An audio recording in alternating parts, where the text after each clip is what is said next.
Right now, the world reacts. A Russian ship speeds towards a U.S. destroyer. Congress weighs in and fears at home about what might be next following those airstrikes in Syria. Scaling a Bronx building. But this Spider-Man's no hero. Why cops need your help finding him. Light, very light rain showers tapering off. The big story is the weekend. I said, are you kidding me? And jackpot denied. The rule that cost this guy $100 grand. You want to hear it before you gamble. This is the Pix 11 News at 5 with Tamsin Fidel and Corey Chambers. There can be no dispute that Syria used banned chemical weapons. It was time to say enough. But not only say it, it was time to act. First at 5, both praise and condemnation following U.S. airstrikes on Syria. The United States launched direct military action in response to that horrific nerve gas attack that killed dozens of innocent Syrians, including children, this week. The Pentagon says 59 cruise missiles hit their targets on a Syrian airbase Thursday night.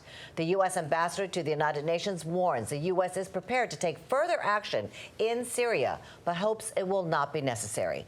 Thank you so much for joining us. I'm Kadi Ton. Tamsin has a night off. And I'm Corey Chambers. There is no shortage of opinions on the events of the past 24 hours, including from Russia, which has a warship at this moment heading towards the U.S. destroyers that launched that strike. The Pentagon is investigating whether Russia played a role in the April 4th chemical attack. They've been backing the Syrian regime and are now condemning the airstrikes. Now, as Americans see these images from overseas of that, just the awfulness, but also of these airstrikes, many are wondering what all this means for our sons and daughters who are in the military. And is this the start of something bigger? Pix 11 News' Mario Diaz joins us live right now from a recruitment center in Washington Heights. Mario. Yeah, hi, Kadi and Corey. That's a good question they asked there. You can see this recruitment center's behind me here. It's an Armed Forces Career Center, and they're all over the city. But the question is, if you have someone who's already in the military right now serving overseas, or if you have a child that may have just enlisted, what does the future hold for them? Well, this afternoon here in Washington Heights, I caught up with one mother whose son is set to depart for the Navy at the end of this month. As a mother, I worry for my son that he's going to go off to war and have to battle someone else in their homeland. This is how Terima Caruso Romanowski interprets the overnight video released by the Department of Defense of Tomahawk missiles piercing the tranquil skies over the Mediterranean Sea. The U.S. Navy fired nearly 60 rockets into Syria in response to Tuesday's chemical weapons attack that killed over 100. The Trump administration says the attacks were orchestrated by Syrian President Bashar Assad on his own people. However, there are others that have lingering doubts about Assad's involvement. I feel for the mothers and fathers who have children and they're losing their children. And as a parent, Terima will be losing her son Omar in a different kind of way. He's going to be 21 in July and he just joined the military. He ships out in a couple of weeks. When he leaves for training, the military landscape in the Middle East will be much different from when Omar enlisted, with new tension in a country that had previously not been considered by Terima. It wasn't on my radar to the point where I saw last night coming. And while it is now very much on their radar, Terima and Omar have yet to address the developments from overnight. So you haven't spoken to him at all today? No. Do you plan on having a conversation with him this weekend? Obviously, yes. Yeah, I plan on having a conversation this weekend, especially in terms of the things that are going on currently.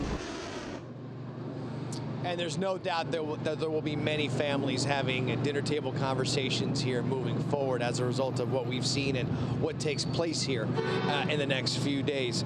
Her concern, again, is a concern that many out there have. Exactly where do we stand overall with the military as to whether or not they may be spread out too thin. Reported live from Washington Heights, Mario Diaz, Pix 11 News. Yeah, this is a big story. Of course, we are following it here. Mario, thank you so much for that perspective. Well, Americans are debating another big story tonight, the latest appointment out of the nation's highest court. Today, the Senate has confirmed Neil Gorsuch as the next Supreme Court justice. The 49-year-old will fill the seat that was formerly held by the late Justice Antonin Scalia.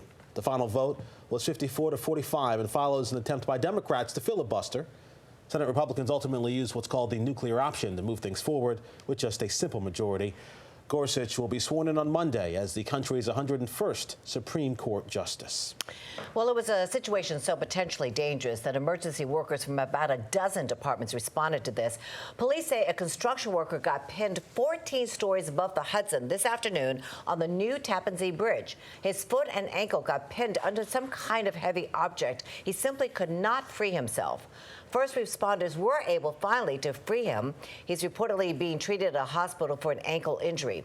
Coming up at 6 o'clock, why recent deaths, injuries, and other mishaps at the new Tappan Zee Bridge has resulted in abundant emergency responses as what you saw today. Police are on the hunt tonight for a wannabe Spider-Man who wasn't there to save the day. No, this guy was there to steal. Here he is, scaling this Bronx building. He got into a first-floor apartment through the living room window, grabbed about $1,800 worth of jewelry, then took off. Now, the good news is we have a pretty clear picture of this guy. There he is. You see he's wearing a blue jacket, blue jeans, and a black cap. If you recognize him, police want to hear from you. I'll mention this. Miles Miller speaking exclusively with the victim of this crime, and that will be ahead in our news at 6. A former Jersey Shore star was indicted on additional charges today related to not paying his taxes. According to the U.S. Attorney's Office, Mike the Situation Sorrentino made multiple deposits, less than $10,000 each, to avoid bank reporting requirements. His brother Mark is also charged with falsifying records and obstructing a grand jury investigation. The two were previously indicted back in 2014 for not paying taxes on $8.9 million that they earned in promotional events. They're expected to be arraigned on the new charges April 17th. Can't mess with the tax man. Oh, no, you cannot. Always will get you. Yep. A bunch of doctors and their assistants were rounded up today in a chain gang accused of selling highly addictive painkillers. Yeah, the story you saw first here on Pix 11. Mary Murphy was there when the doctors went to court in cuffs. They said you put 6 million pills on the street. On the street? No. Yeah.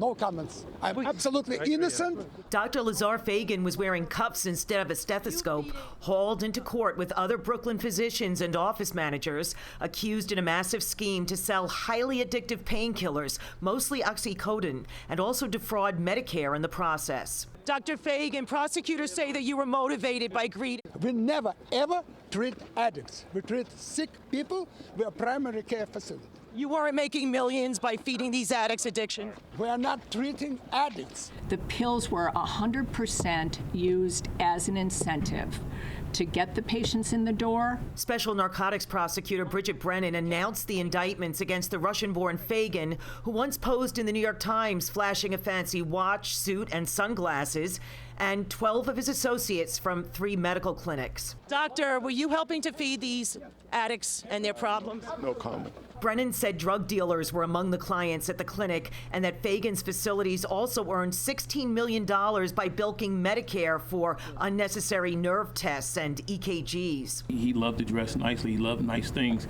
and he couldn't afford it when he was in Russia. The criminal complaint says that back in 2012, Dr. Fagan started recruiting other physicians and medical practitioners who would be willing to sell illicit prescriptions for oxycodone at clinics in Brooklyn. Pix 11 turned up at the Parkville Clinic on Foster Avenue while investigators were still doing a search. Guys, you can't come in. This is...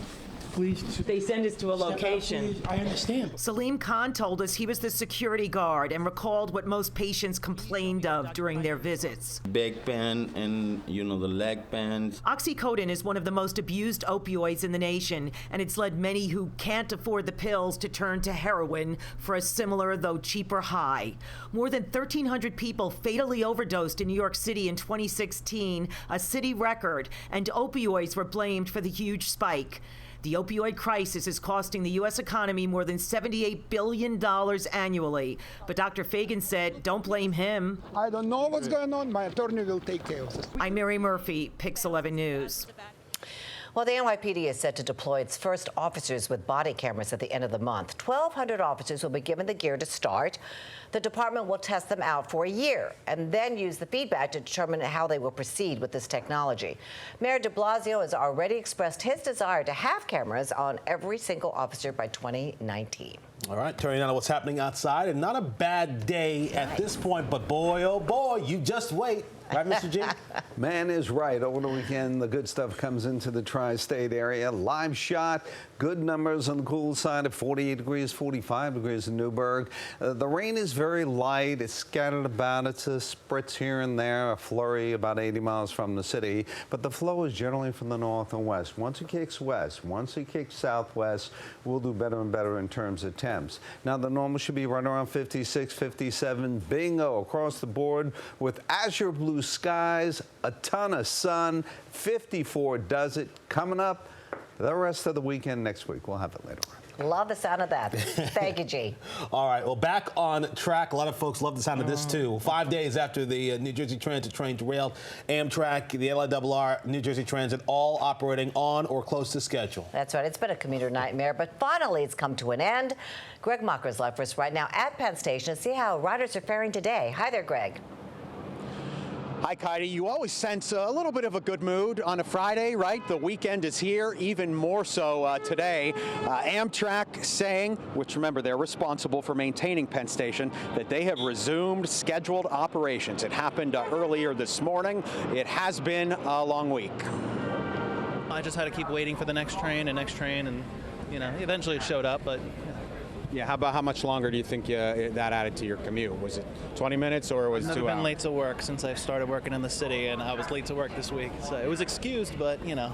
That counts. And I hope it's a lesson learned for Amtrak and for infrastructure. Hopefully.